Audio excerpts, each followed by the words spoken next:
All right. So, good morning, good evening, everyone, according to your time zone. Thank you so much for joining today's session. Today we are starting another Impact Salesforce Saturday series.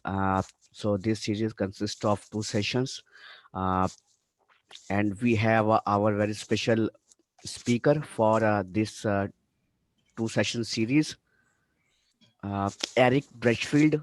Uh, Eric is a very well known personality in a Salesforce ecosystem. Currently, he's a product marketing manager at ActiveCampaign, and he is also founder of Midwest Brewing, and he is also Salesforce MVP Hall of Fame. And Eric is also known as Kevin Bacon of our Salesforce ecosystem. So please welcome Eric. Hey, hi, Eric. Good morning, good afternoon, Yeah. or good night if you're in my time zone. Well, yeah, I know, Eric. It's not like a very comfortable time zone for you to give a session here. I know it's at late night at your side. But thank you so much for giving your time and sharing your knowledge with all of us. It's my pleasure, really. Mhm. Okay, so guys, let's get started.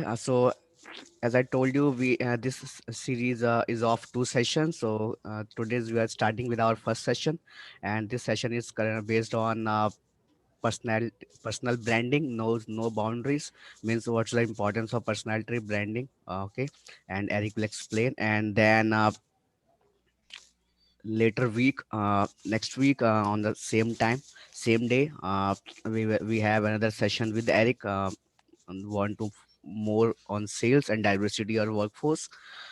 So these are two sessions scheduled with Eric, and at the end of this series, guys, you will get to chance to win some cool swags as well. So try to join both the sessions so that your chances to win swags will increases. So for today's session, I'm your host. I am Sushant. I'm leading this New Delhi Salesforce Developer Group. I'm a founder of Talent Central. I'm also a lightning champion and general to Salesforce mentor as well. I'm in this Salesforce ecosystem since the last 3 years, and also a part of New Delhi Salesforce Developer Group of from since 2 years. So talking about our group, so we are New Delhi Salesforce Developer Group. We are in existence since 2016, and these are our some social media links from where you can join us.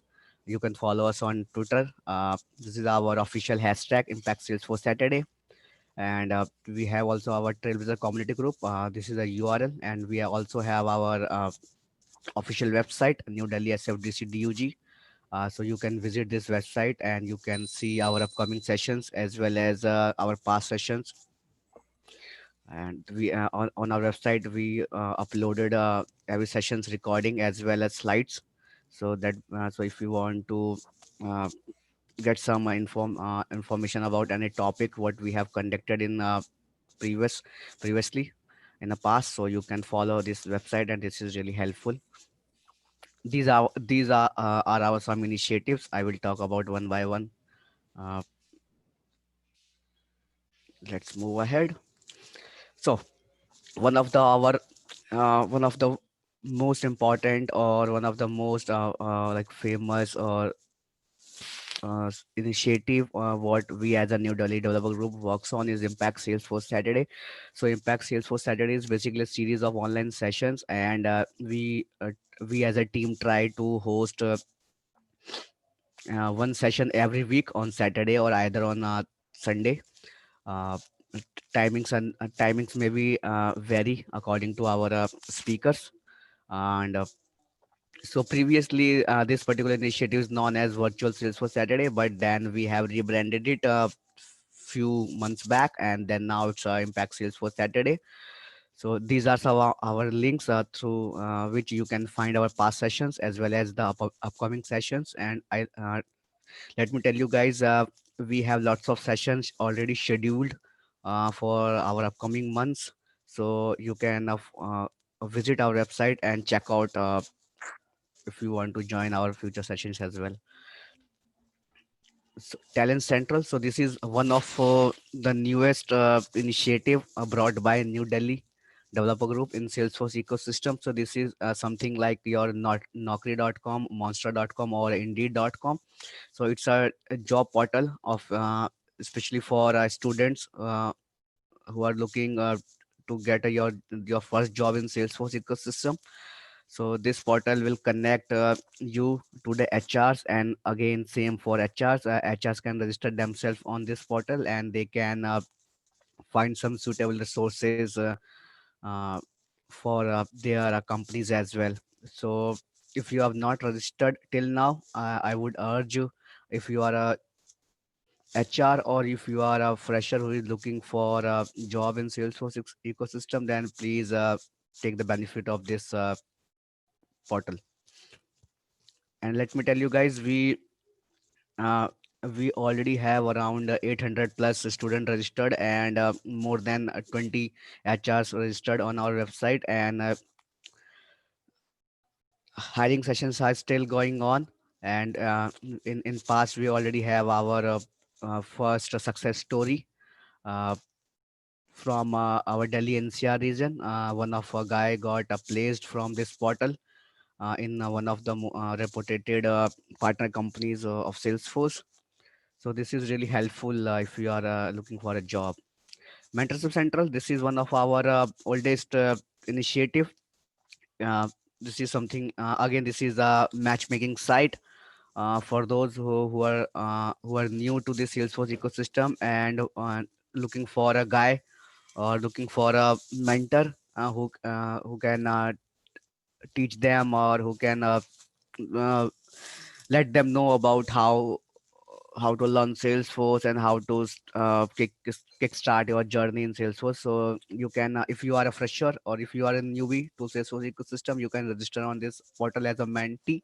And if you know, if you think like you have a good amount of knowledge, and you want to share us with any of the Trailblazer community aspirants, so you can register as on this portal as a mentor, and you can spread your knowledge with other guys in the ecosystem. So I already told you, this is one of our oldest initiative running by our group, and we have around more than 1,000 matches already, and people are taking benefit of this portal as well.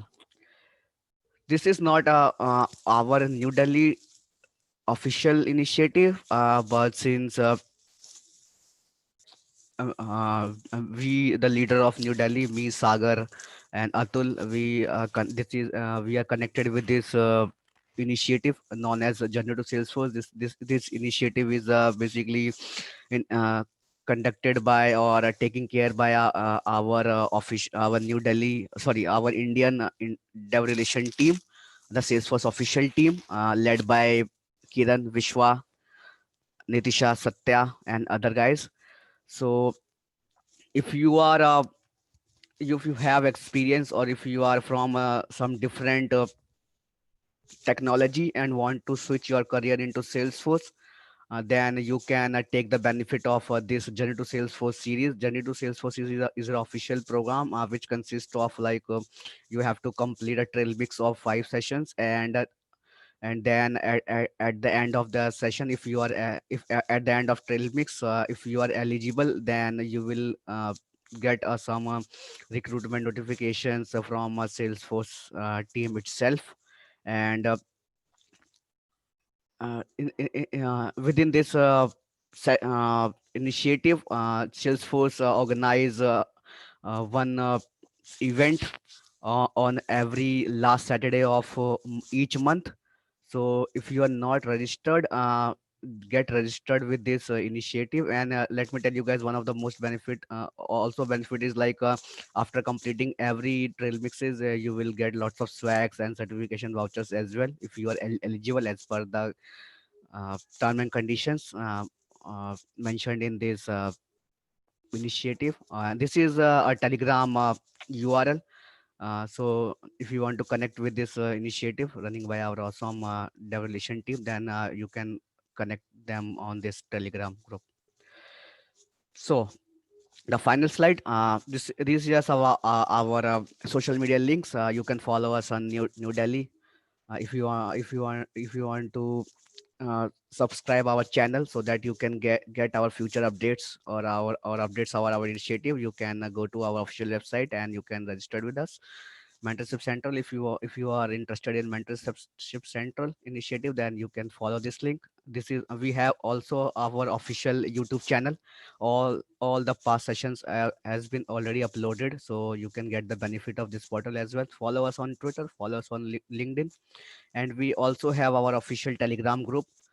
So if you want to get instant update of our upcoming sessions or our upcoming initiatives, so you can also follow us on Telegram. This is one of our fastest channel through which we are circulating, or we are spreading our good work with all of you guys. So I will urge you can follow us on Telegram so that you would not miss any of our future sessions as well.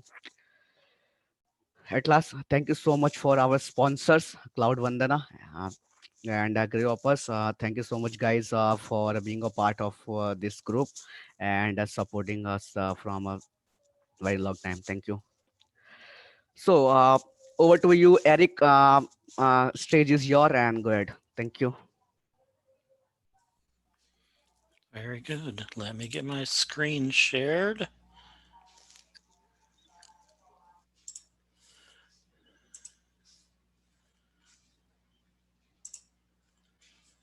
All right. Are we seeing my title slide?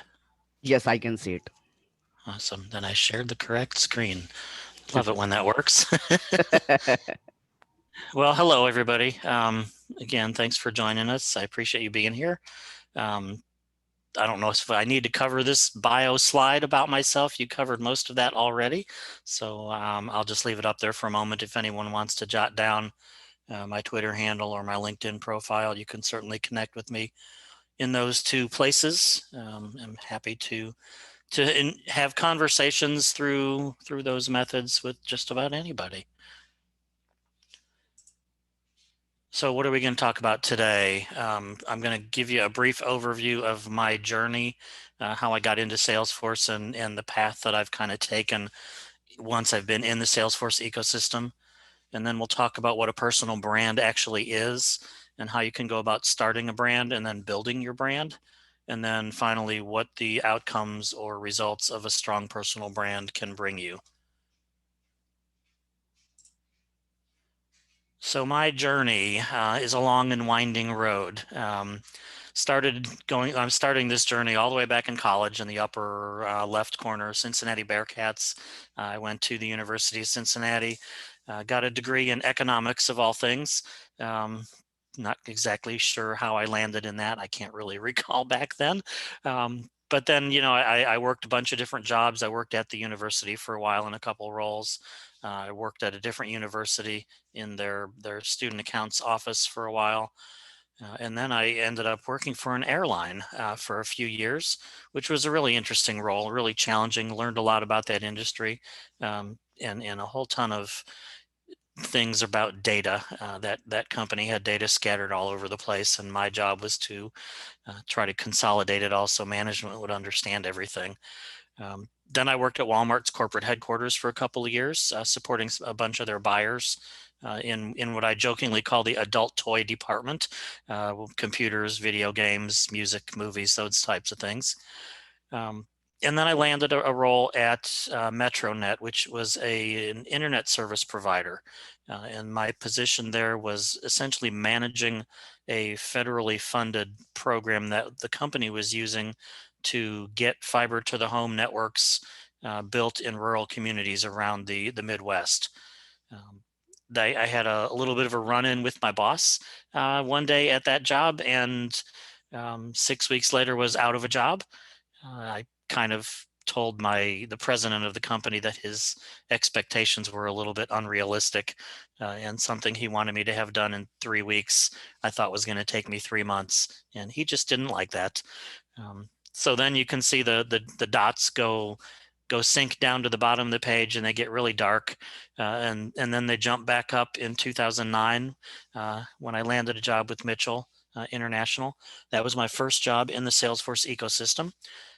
Before I actually started working with them as a business analyst, helping them launch Salesforce, I was working for them as a temporary call center agent. So I was the person, one of the people on the phones, supporting their customers through remote connections and helping them with issues regarding the software that Mitchell built.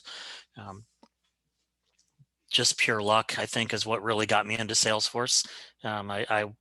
When they hired me into the temporary job as the call center agent, they said, this is really just an 8-week assignment. We're rolling out one new product and we need some people to help support that product. And at that point in time, my mind said, well, 8 weeks at decent money is better than 8 weeks at lousy money. So I'll take a chance on it and just see what happens. The 8 weeks came and gone, and I was still there. 6 months later, I was still at the job. By then, they had trained me on all of the products that they had. So I was basically functioning as a tech support agent, just like all the rest of their tech support agents were, talking to any of their customers on any of their products, regardless of what it was and where they were in the world. And then the HR department called me one day and said, hey, Eric, we have a permanent position with this company.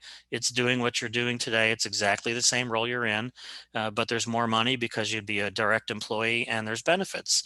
Are you interested? And it's like, well, of course I'm interested. I've been looking for a full-time job for over 2 years at this point in time. So I was really interested and was excited about the opportunity. And then she said, well, Eric, there's a job interview process with this. And okay, so my mind says, well, I interviewed for the job once and got it. I can probably interview for the job a second time and still get the job. So I didn't think too much of it. So what they did then was set me up with a phone call interview with the vice president who was over the call center and a bunch of other departments in this company. She was in their San Diego, California office, and I was working in Evansville, Indiana, where they had opened up a call center. And I get on the phone with this woman and she says, okay, Eric, I've reviewed your call center statistics with us and I know why you're still here. It's because you do a really good job. She says, I've also reviewed your previous work experience and all the things you've accomplished in your career before coming to us. And then she says, I really just have one question for you. And my mind, the way it works, I kind of thought, oh, this has got to be a doozy of a question. It's going to be really difficult, a one question job interview. And it just kind of blew my mind away. I didn't know what to think she was going to ask or anything. And the thing that she said to me was, why are we wasting your time and our time having you support our customers when there's so many other things you can do to move this company forward? And I kind of shrugged and said the first thing that came out of my mouth or in my mind, and that was, well, because the call center agent position's the only thing you've got available. And the woman on the other end of the phone, her name was Pauline, she said, that's true, Eric. She said, but give me 3 weeks. I'm working on a business analyst role that's going to help us launch Salesforce to the call center that you're currently working in, and I think you're perfect for that job. And at that point in time, I reacted again. I said the first thing that came to my mind, which was at that point, what's Salesforce? I've never heard of it. And Pauline assured me, she said, you have the skills and the talents I'm looking for. I know you'll understand it. And all of a sudden, I was a business analyst helping this company roll out the Service Cloud to this contact center. Had never heard of Salesforce up until then. Of course, you know, the next thing Pauline told me when I was actually on the job a few days later in that role, she said, we can't send you to training, official training with Salesforce right now because we don't have the budget for it. So she suggested I find a local user group or community group and start meeting people already using Salesforce and just go to meetings and learn through people who are already using it, learn organically through the conversations and things that are going on there. So I thought, okay, that's cool. I'm sure there's a local group around here somewhere.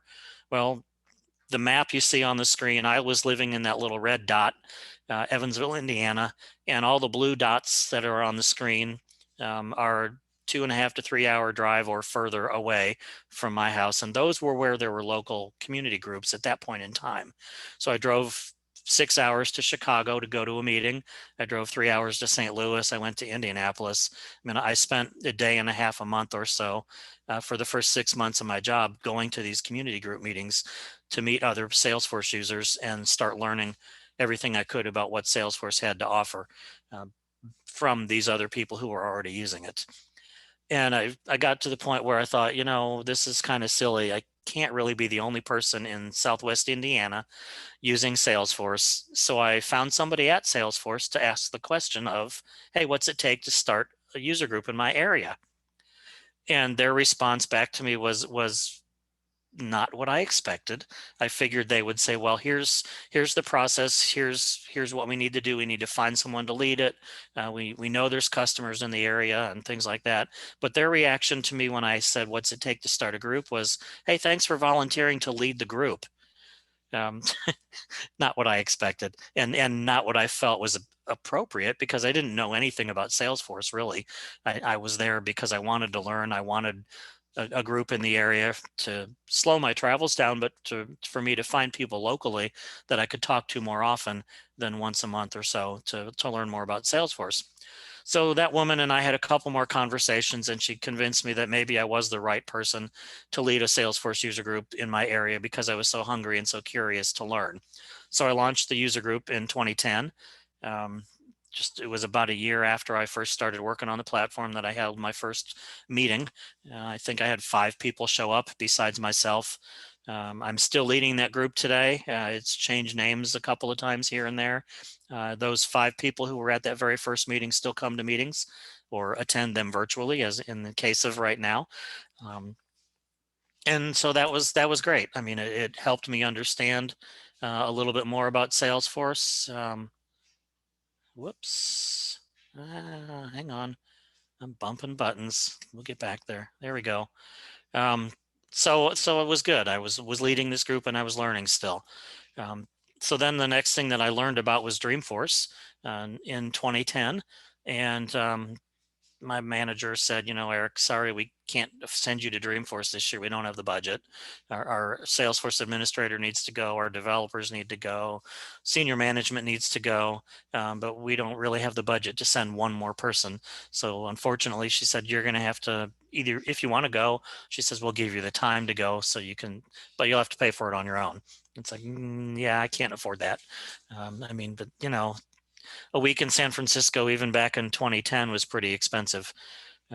So my mind did one of its crazy little things then, and I said, okay, if I can't go to Dreamforce, let's bring Dreamforce to me. And that was the whole reason why I started Midwest Dreamin' back in 2011, was because I wanted a local conference where everybody could come for a day and talk about Salesforce and share their knowledge and learn from others.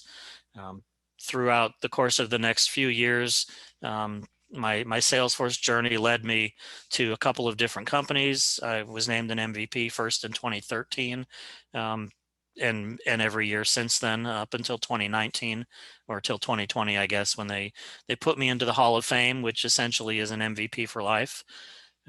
Throughout my Salesforce journey, I worked at a couple of other companies. I was at Aptus for about 3.5 years. That was we'll talk about that one a little bit more because the process I used to get my job at Aptus is part of the discussion we'll have in a little bit. And then you can see the other companies that I was at after Aptus: IT Equality for about a year, and then I'm at ActiveCampaign and got here just a couple of months ago.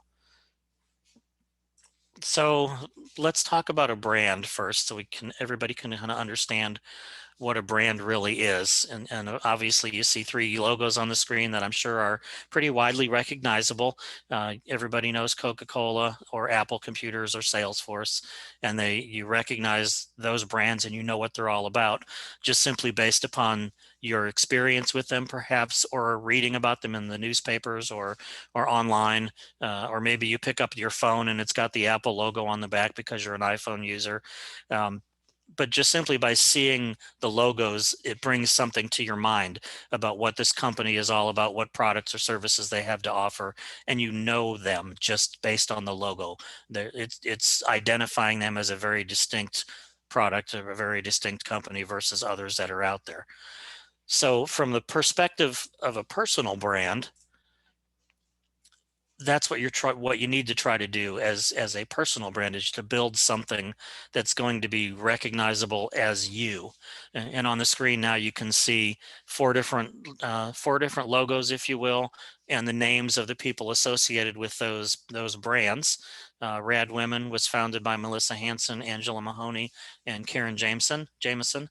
Um, Jen Lee's blog, obviously written and managed by Jen Lee. Salesforce Ben is a great blog site as well. Probably one of the biggest ones out in the ecosystem right now, as far as the number of views and followers that they have. And that was started by Ben McCarthy. And then David Liu is the guy who started SF99, where he is trying to teach people to code. He's also sharing successes of people who went through some trainings programs and got their certifications and things of that nature. These are some of the more widely recognizable personal brands out there in the ecosystem today.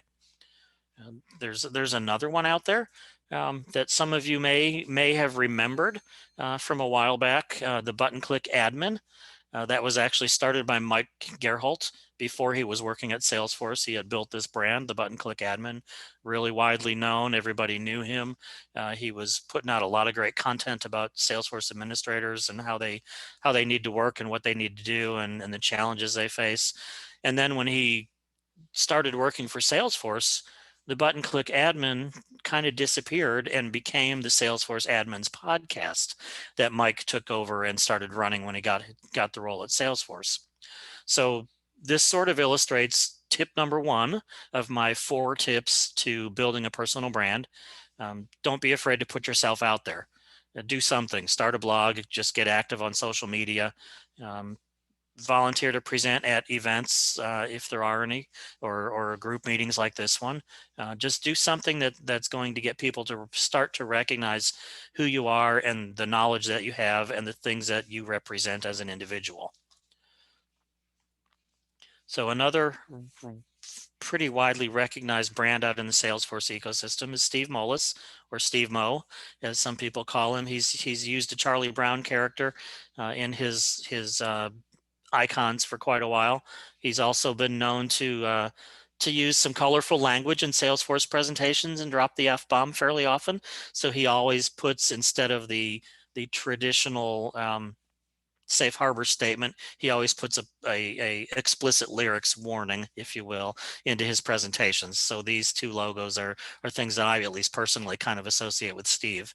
And so what Steve has done through this and through all of the presentations he's given over the years is he's delivering a consistent message.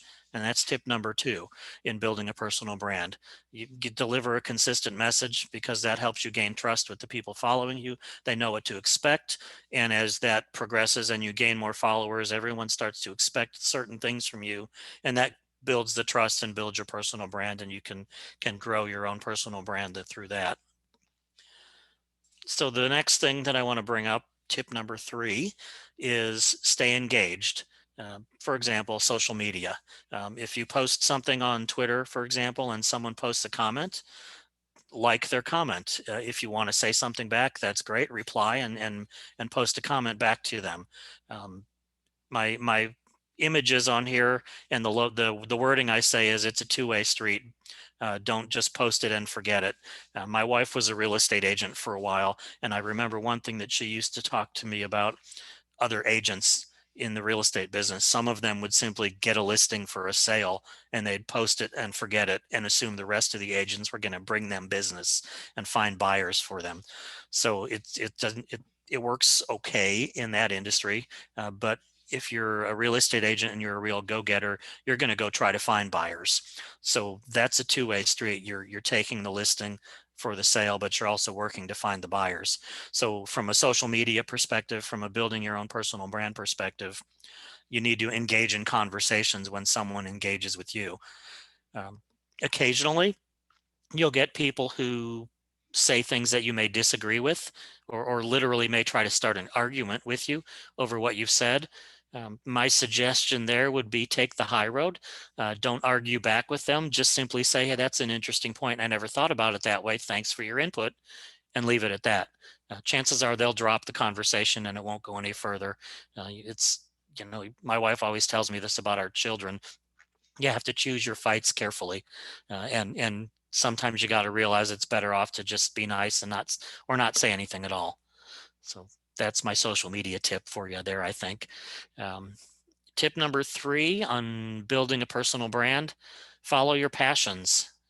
Find something that you really love doing, or a cause that you really feel strongly towards, and stick with it. Do things to help that cause out. Do things that illustrate your passions. For me, Project Night Night. I mean, it was on my opening slide. I've done fundraising for Project Night Night for years now, probably 7 or 8 years, all surrounding Dreamforce. For those of you that may have attended Dreamforce, I host a newbie breakfast at Dreamforce every year. Some call it the bacon breakfast, hence the image in the middle of the screen. That's actually a breakfast that I ate one year at the breakfast. And it's just a fundraiser. People donate money to attend. I get some corporate sponsors to kick in some money, and all the proceeds go to Project Night Night. Pep Up Tech is one of the other organizations that I've helped over the years as well, primarily through Midwest Raymond, because Midwest Raymond was in Chicago for 6 years, and a lot of Pep Up Tech activity was taking place in Chicago as well. So that was a natural fit to support them. If you're not familiar with Pep Up Tech, I would suggest going to pepuptech.org. Essentially, they are a nonprofit that is helping people from underrepresented communities get a start in the technology industry. It's another great organization. So tip number 4 of building a personal brand: mix it up. And yes, that's exactly the opposite of tip number 2, which said deliver a consistent message. I know it's weird, right? I'm telling you to do 2 separate things and they're exact opposites. But what I discovered as I was building my personal brand was that every once in a while, if you throw something out there that's different, fresh content, if you will, or totally opposite of what you normally post, but something that is still kind of true to your passions, you'll find that you get a whole new level of engagement. You get a whole new group of followers. You get a whole bunch of different conversations that starts, and as a result of that, you're learning from all the other people you're now engaging with.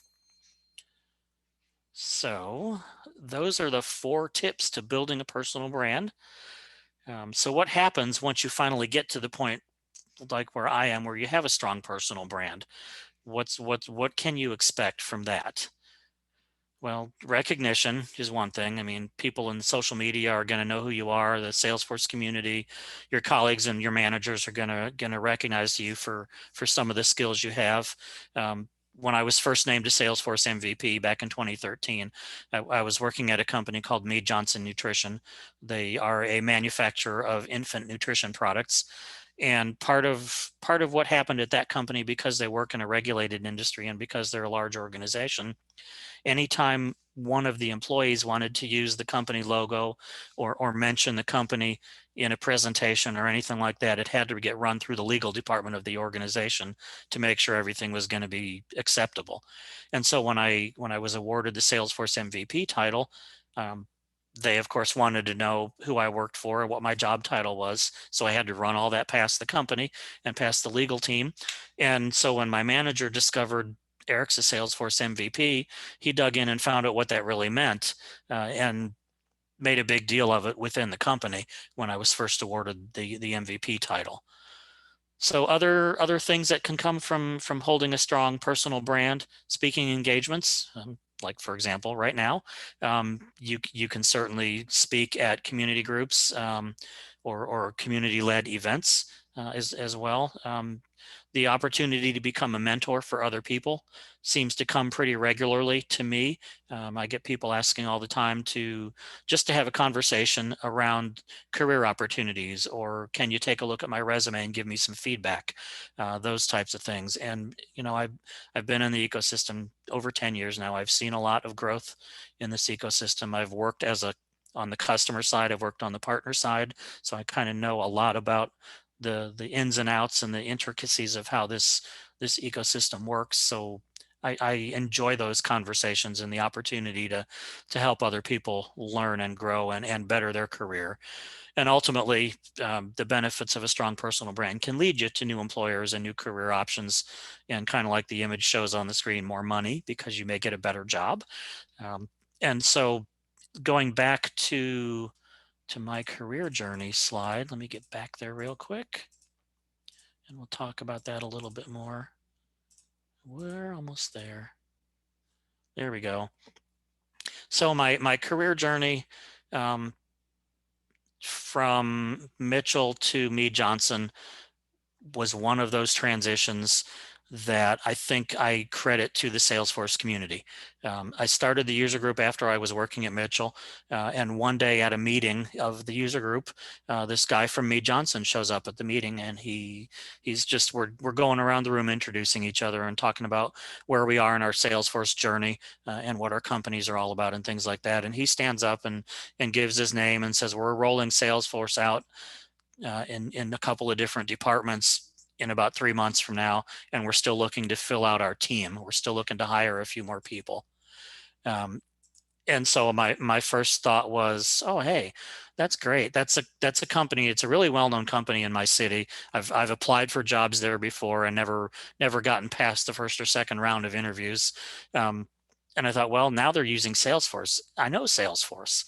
So I after this meeting was over, I went back home, got onto their website, applied for a job, and sent this guy an email that said, "Hey, Steve, thanks for coming to the user group meeting. I hope you found it beneficial.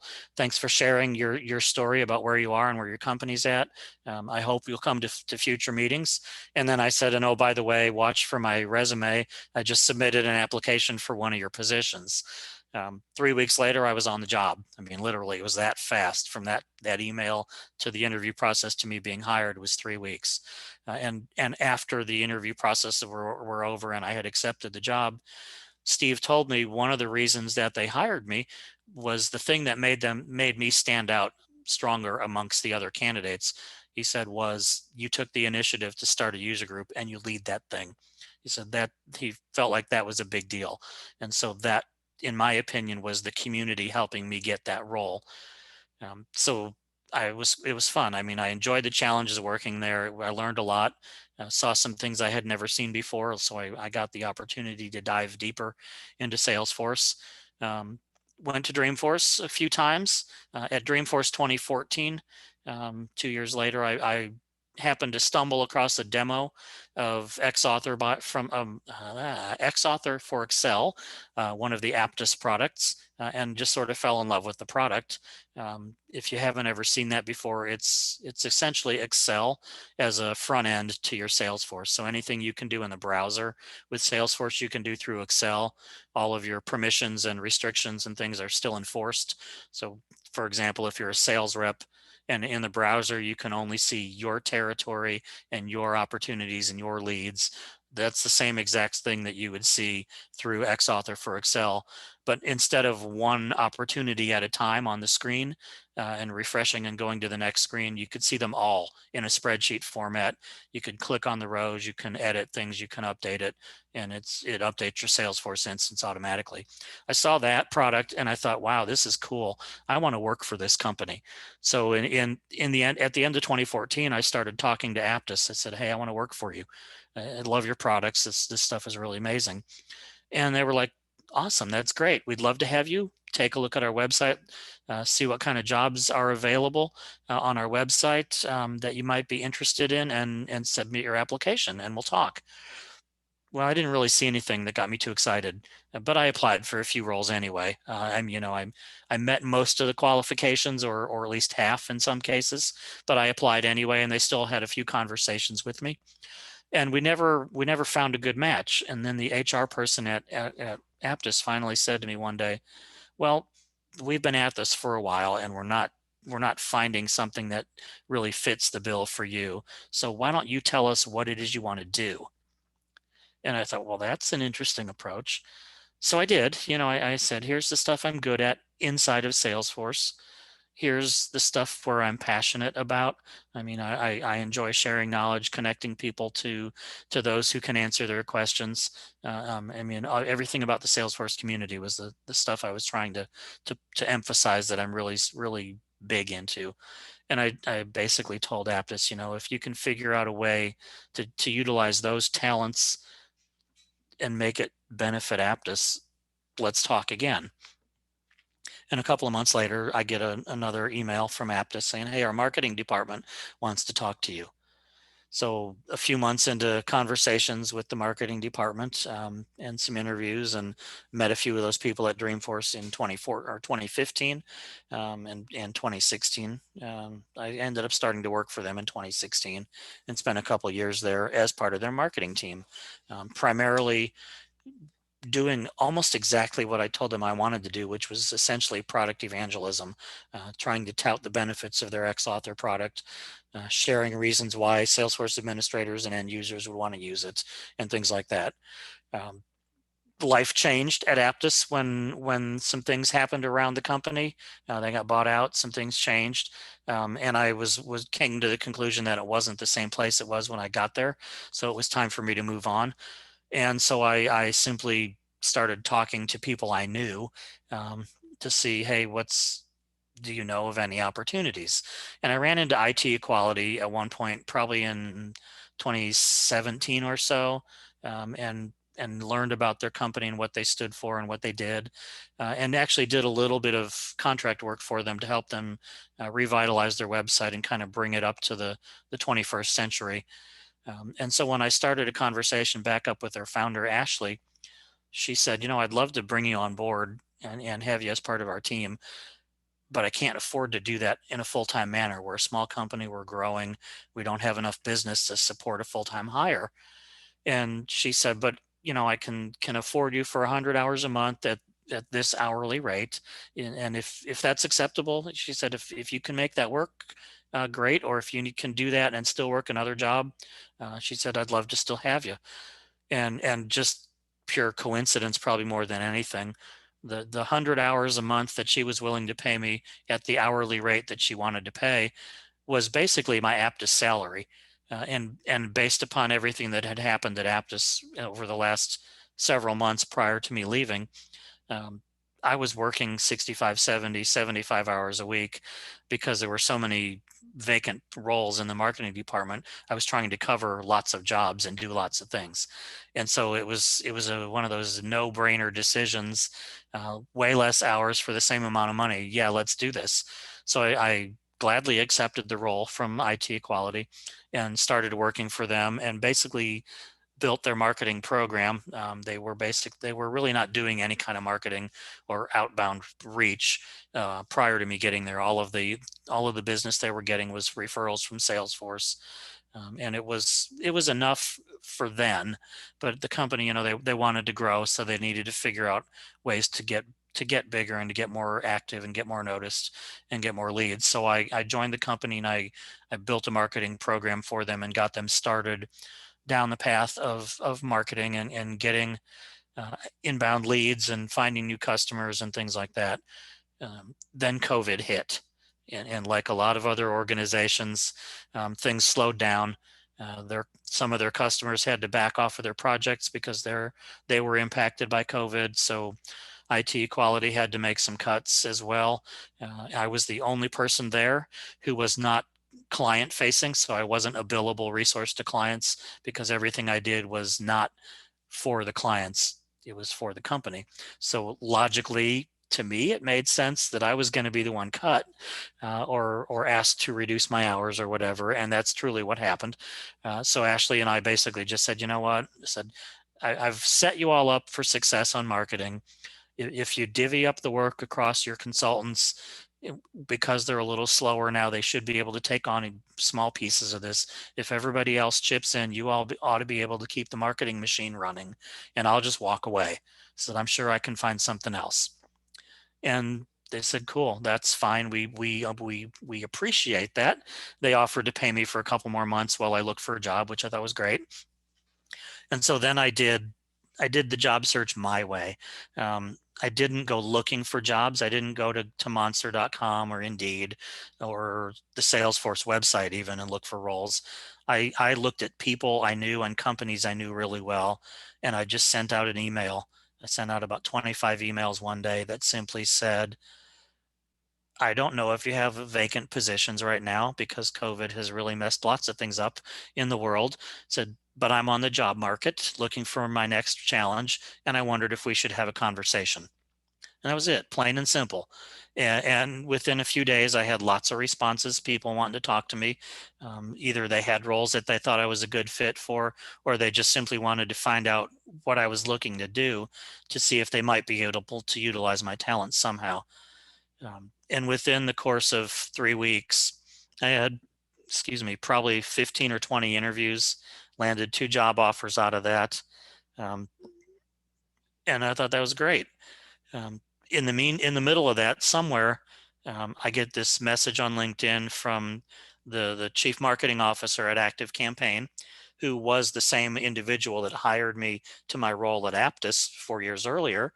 And Maria said, "Hey, Eric, don't know if you followed where I am today after we split ways at Aptus." She says, "I don't know if you've kept up with me, but here's where I'm at. Here's what the company's all about."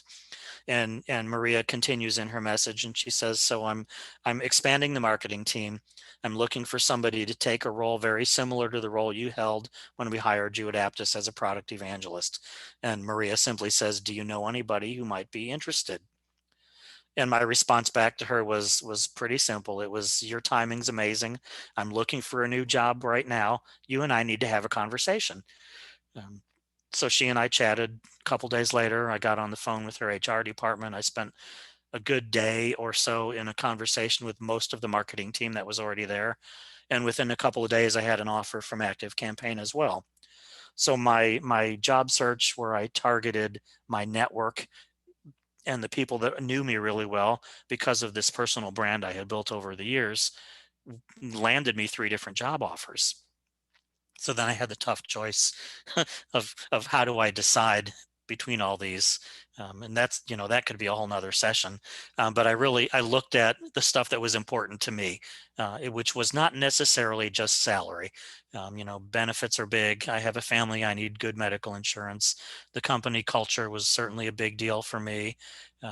The diversity of the leadership team and the organization was another thing that I really wanted to make sure fit well with the way I think. And ActiveCampaign just checked off all the boxes way better than all the other companies that I had offers from. So I ended up taking the job, going back to work for a previous manager of mine, which was pretty amazing. Um, and that really came about because of the personal brand that I had built over the years.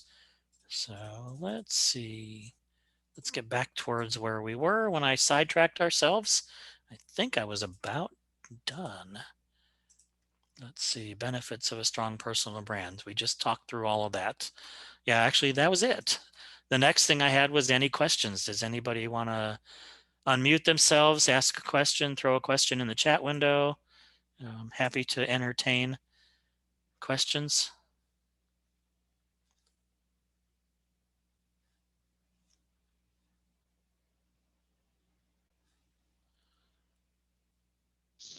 So guys, if you have any questions, yeah, you can put in a chat window, and Eric will reply.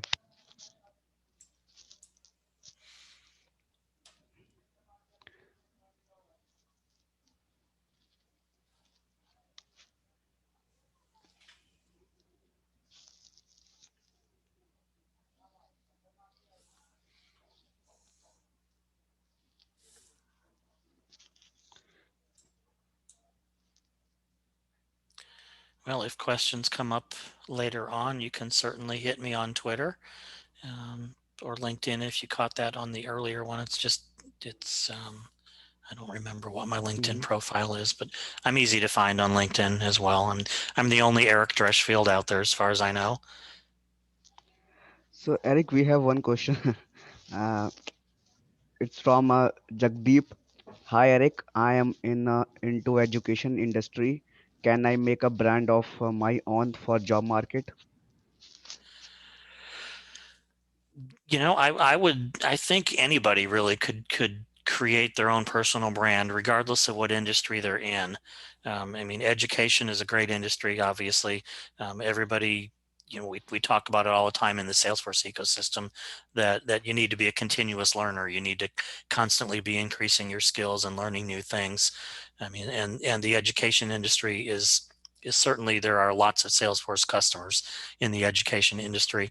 Um, Colleges and universities, learning platforms, even training platforms are built on Salesforce as well. So certainly, there I would think you could certainly work on building a brand around what you want to do as a job in the ecosystem, in the education industry. Um, Following some individuals that are big in the ecosystem right now, that work Mm. at universities, would probably be a good start, just to get conversations going. You can follow what they're posting and comment on them, um, to see what they're talking about. But yeah, I would think any industry really that you're interested in working in, you could benefit from a personal brand. Definitely, totally agreed.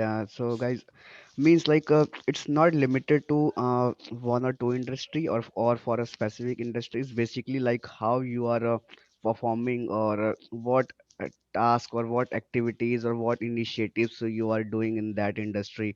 I think this is really important. Either it's education industry, either it's a sports or anything. Either you have your own personal like shop or anything. So it's totally depend like as per my perspective, it's totally depend like how you are performing and how you are making yourself different from other in the market. So I think these are the things if you are taking care of, then definitely you can make your own new brand, or you can also like enhance your personal brand as well. Let's see, I see another question out there. I'm a 3X super badge with 38 badges, mountaineer on Trailhead. I'd love to share my knowledge with others. In my area, there are no user groups, so I can start. You're wondering how to start a user group. I think that's the question I'm seeing. This one was sent to me privately. Maybe that's why no one else is. Maybe why you're not seeing it. Yeah, absolutely. The community team at Salesforce would be glad to talk to you about launching a new community group. Um, if you're interested in doing that, or for anyone that's interested possibly in launching a new community group, send an email. I'm trying to type it into the chat. Send an email to trailblazercommunity@salesforce.com. And someone from the community team will respond to you and start a conversation regarding launching a new user group or community group in your area. They would be happy to do that. Yeah, or you can connect any of us and we will help you in this process as well. Like we can help you because Salesforce also have their own like official link from where you can send your request to them, or they can review your request, and according to that they will respond. Or what Eric shared, you can share your email as well on this. So if Yep. you want any help in this, connect with New Delhi group leaders, me, Atul, and Sagar, and we will definitely help you in this onboarding. Thank you. So Eric, do we have any more questions with you? Because I am not able to I see. I'm not seeing any more at the moment. No. All right, I think we are good. Thank you so much, Eric, for this awesome session and sharing your journey with all of us. This is really inspirational, and My pleasure. definitely many of us want to be like you in the future. Yep. Thank you. I did see one more comment just put into the chat, and I saw Jason Uh-huh. logging in earlier to the meeting. Jason Zykowitz, if I'm hopefully pronouncing that right, Jason. He's from Phoenix, Arizona, and he reached out directly to me a few weeks ago, Mhm. just wanting to have a conversation about the ecosystem and how to gain traction in finding a job. And that's his approach has been that, to connect with lots of different people and have virtual coffee. I think he may have even referred to it once. That's another great way just to help yourself to meet people in this strange time when you can't go to events. Just start finding individuals out on LinkedIn and connect with them. Uh, so Jason, thanks for staying up late at night along with me and joining this. All right. I think we are done with today's session, and thank you so much, Eric, and thank you so much, everyone, for joining today's session. And we have another awesome session with Eric scheduled for next week, same day, same time, and definitely we are looking for everyone to join again, and we will meet again next week. Thank you Thank you so so much, much. guys. Yeah, stay safe, stay healthy, and enjoy your time. Thank you. Bye, Thanks. everyone. Bye bye. Bye, Eric. Thanks.